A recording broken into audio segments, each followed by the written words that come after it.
Social yung paliguan. Dito lang sa pinipindot, shower. Ito, gripo. Ito, pinagsisimot namin sa mga amo. Para naman libre. Toilet. Ang linis. Pero maraming basura dyan kasi kalilipat lang namin.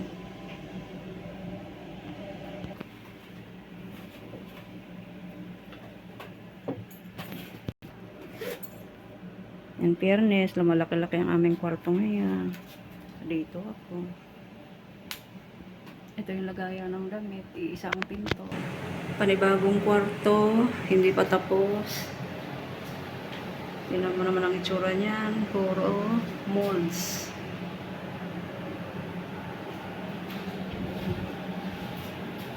May machine. Walang wire. Hindi namin magamit. Electric pa na lang gumagamit. Nasa basement kami. Iyan last siguro nila yung titibagin. Yan. Para daanan yan papuntang car park. Itong mga gamit na to kay Lolo. Isang taon na yan dyan nakatambak. Ito, kama nila ni Lolo. Na isang taon na yan nakatambak.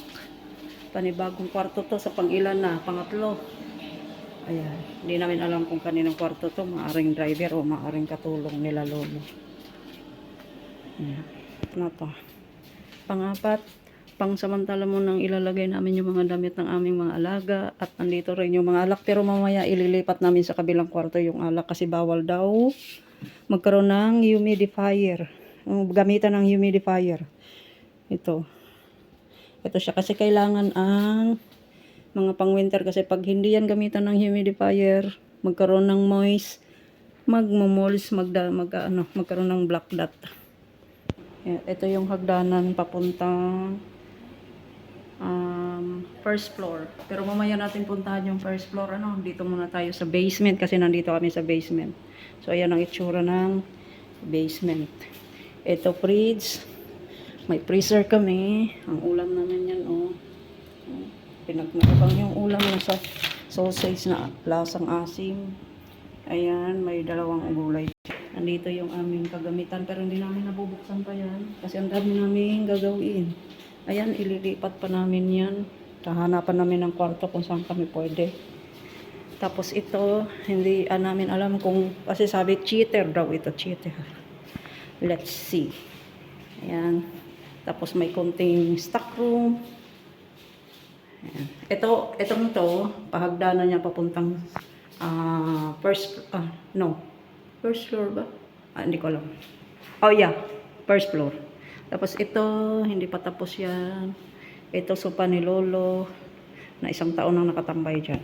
Ito, pang ilan na yun? Aba, kayo na bahala magbilang kasi malalaman nyo naman eh. Pang 5? Yan. Dito namin ilalagay yung alak para safe. Kasi ano siya, normal air siya. Daming kalat, diba? Katatapos lang namin maglinis. Puro yan alikabok at saka molds. Tapos ito yung magiging lababo. Ito, kung diyan ilalagay yung mga kung ano-anong anik-anik nila. Yan, di pa tapos talaga. Ayan, magiging lababo. Cabinet, tingnan mo naman yan. Minomolds ng gusto kasi ilang taon nang ginagawa ito. Tapos yung mga naggagawa, alas 11 na papasok. May bagong kwarto na naman. Ay, hindi pala kwarto, CR. Ayan, CR. Ang kalilinis ko lang dyan. No? May basa-basa pa.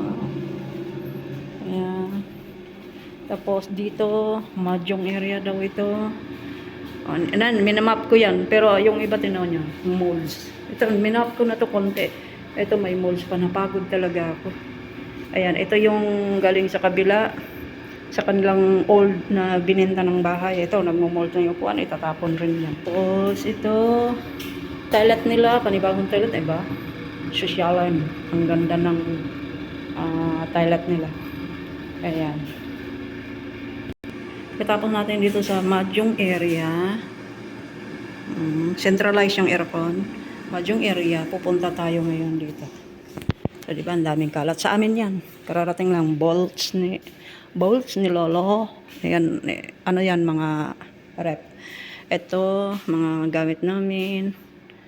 Ayan. Nakita nyo naman ang poste. Oh, di ba? Parang poste ng ah, tulay. Napakalaki. Kasi kailangan, nandito kami sa basement eh. Ayan. Ito yung ilaw nila. Ayan.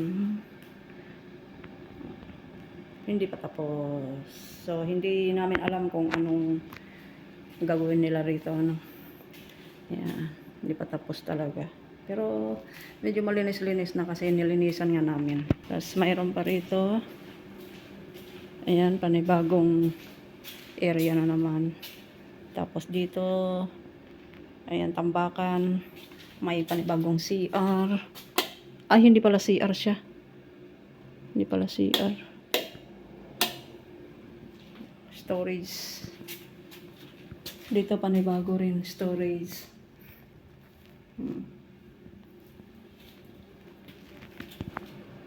Tapos dito may panibagong kwarto na naman. Nandito si Iron Man. Nakabalot yan si Iron Man. Yung legs mo, nakita na Iron Man. Titirhan niya ng alikabok. Ito, panibagong toilet. Room. Ayan ang room, pero hindi pa tapos. Tingnan nyo naman yan. Down, molds. So, ang katulong dito, grabe ang hirap. Ayan ang toilet. So, hindi pa siya tapos. May mga butas-butas pa siya. So, napagtutuklap na ngayon. Ayan, toilet. So, galing tayo doon sa, sinasabi ko sa inyo. Pupasok tayo rito. Panibagong kwarto ulit. CR. Tapos, dyan. Hindi pa tapos dyan. Walang ilaw dito kasi hindi pa nga tapos. Ang karugtong niyan is backyard. Nandito yung, nila, views. Nanggaling na tayo rito. Papasok naman tayo rito.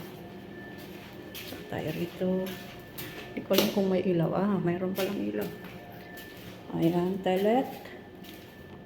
Tandaan nyo. Toilet. Pagpasok. Kwarto ulit.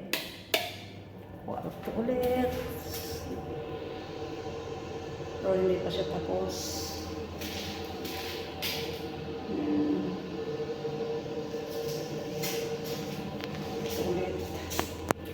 Tapos, banyo.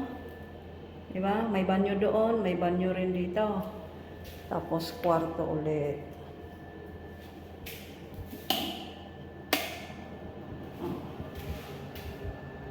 Kwarto ulit. Ayan na yun. Pinakalas na to. Pero hindi pa tayo nakaakyat sa taas. So, ito yung sinasabi ko sa inyo papunta sa first floor. Dito namin dinadaanan yung mga gamit. Ang kitid-kitid ng hagdanan. So, hindi naman siya makitid para sa tao. Pero pag nagbitbit ka nga ng gamit, makitid. Oh, hindi. Tingnan mo, may mga tapal pa. Tinalagyan ng ganyan para hindi maggasgas o mabasag yung tiles. Yung first floor, hindi pa naman talaga siya totally tapos. Ito, gamit ng alaga namin. Ayan. So, siguro magsimula tayo sa entrance tayo magsimula. So, ito yung pinaka main gate. So, yun ang pansinin yung higana yan kasi alam namin yan, galing kila lolo, pero ayun na nga, nagiging basura din. Inilipat pa rito, hindi na lang idiniretsong itapon. Diyan, papuntang car park. Dito, gate. Pababa. Ayan siya, pababa. Ito yung sampayan namin. Hindi namin alam kung saan kami maglalaba kasi walang washing machine. Siguro magkakamay na lang kami araw-araw maglalaba pag naligo araw-araw. Ayan. Diyan. Ito yung itsura ng bahay.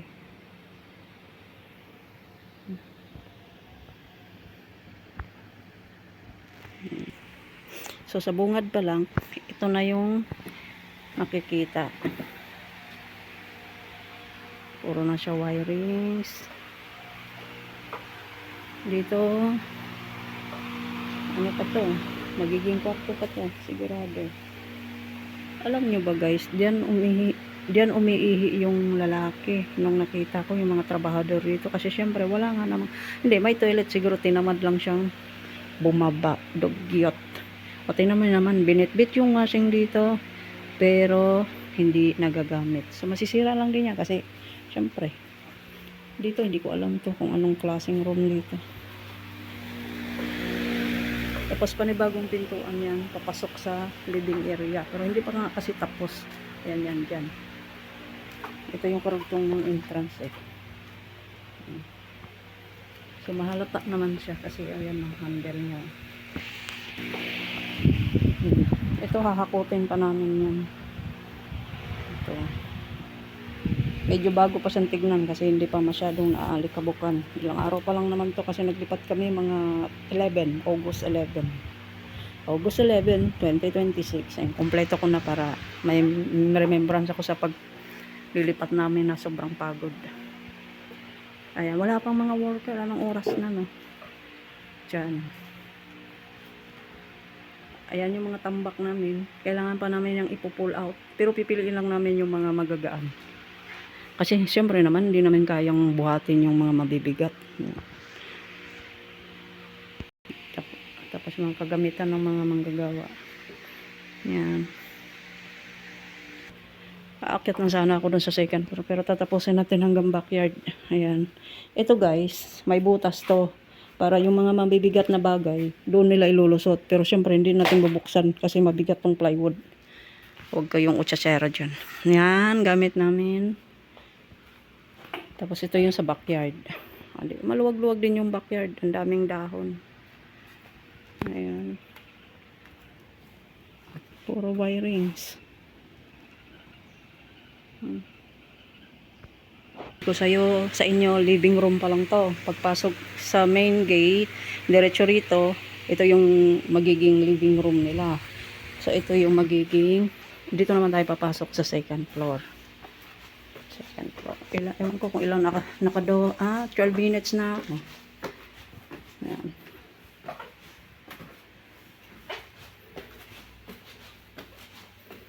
Second floor.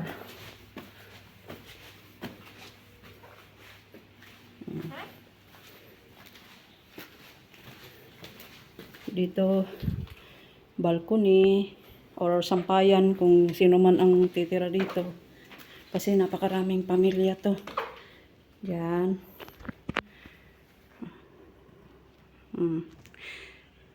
Dito siguro magiging paliguan nila kasi halata naman. Nandiyan ang toilet, nandito paliguan, shower nila. Tapos dito sa kabila. Ganon din toilet. Tapos kwarto.